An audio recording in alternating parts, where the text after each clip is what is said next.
like to outline our game plan for our final drawdown of our COVID-19 protocols, moving away from our masking requirements and a return to complete normalcy.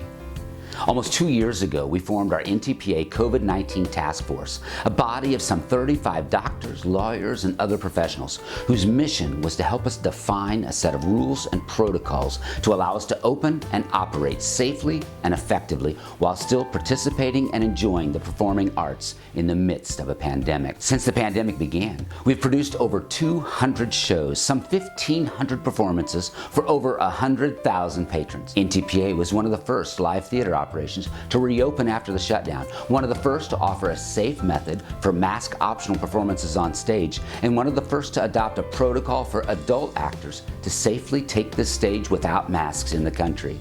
And we did so without major outbreak or serious incident. The safety protocols adopted by our task force have served us well, and we thank that incredible team for a job well done.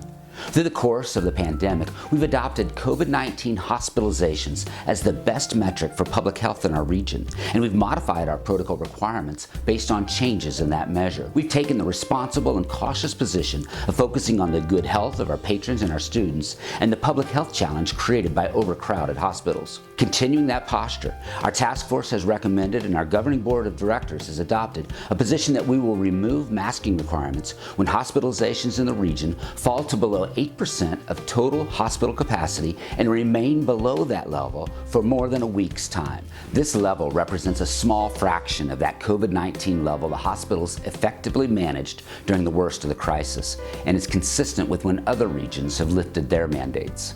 We believe this measured, public health-focused approach is responsible and prudent.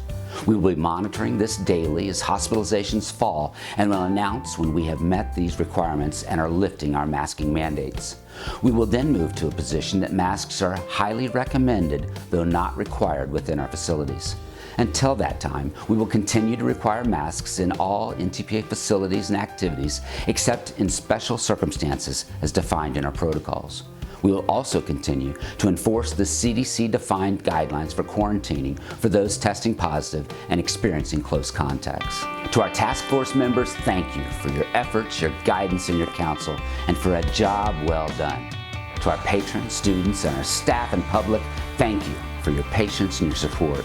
These last 2 years have been the most difficult experience in our 30-year history, and we hope and pray that the worst of this ordeal is behind us, and now we can turn our entire focus back to developing the character of youth and creating high-quality education and entertainment for the entire North Texas region.